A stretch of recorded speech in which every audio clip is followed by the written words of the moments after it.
Am I the a-hole for disowning my father after he took his wife's side over mine? I 14F am a child of divorce. My parents divorced when I was 8 and I moved away with my mom and stepdad when I was 9. Since then me and my siblings, I have 4, have gone with my dad every other weekend with little to no conflict between my mom and him. About a year ago, my dad met his now wife. Since then we have had many issues with my father, we being my older brother, mother, and I. My brother had moved in with my dad and a few months ago he got in trouble with law enforcement and was put on probation. My dad and his wife grounded him for a year, took his phone so he had zero contact with my mom, and made him go to work with my dad's wife. He was out in a very dangerous situation because he was cleaning out an industrial-sized dumpster without proper protection and left alone for hours without a phone to call for help if there was an emergency. As well as this, in the beginning of their relationship, my dad's wife implied I had romantic feelings towards her then 16-year-old son, my stepbrother. I had just turned 13 by the way. As well as this, she wouldn't let me sleep in the same room as him because she was afraid I would try to seduce him, and then accuse him of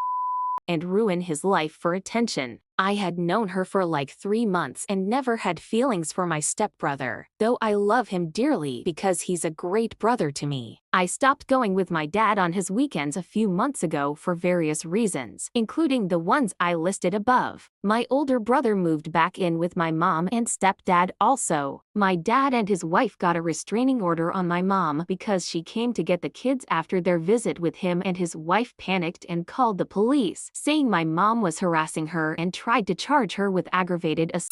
My mom never raised her voice or laid a hand on her. We're going to court soon and get therapy for my younger siblings. Throughout all of these crazy things his wife has done, my dad never stood up for me or my siblings and is convinced my mom is brainwashing us. I have been lectured for having an attitude with his wife and for talking behind her back. He defends her over us all the time and refuses to listen to his children. Like, honestly, I couldn't care less about his new family. We don't need that toxicity in our life. Every time he chooses her over us, it just proves how little we matter to him now. I'm tired of pretending things are fine when he's made it clear where his loyalty lies. So am I the a-hole for blocking my dad and refusing to see him again? Here are the top comments. Honestly, your dad's behavior is incredibly concerning, and it seems like he's just enabling his wife's actions. It's understandable why you feel hurt and want to distance yourself. You've been through a lot, and it's okay to take a step back if he's not supporting you. Not the a-hole. Not the a-hole, but I think you should talk about all this if you get to testify in the court hearing. Stepmom is definitely guilty of child endangerment for your brother. Her behavior with you is questionable at best. Both her and your father's treatment of you and your siblings sounds very harmful.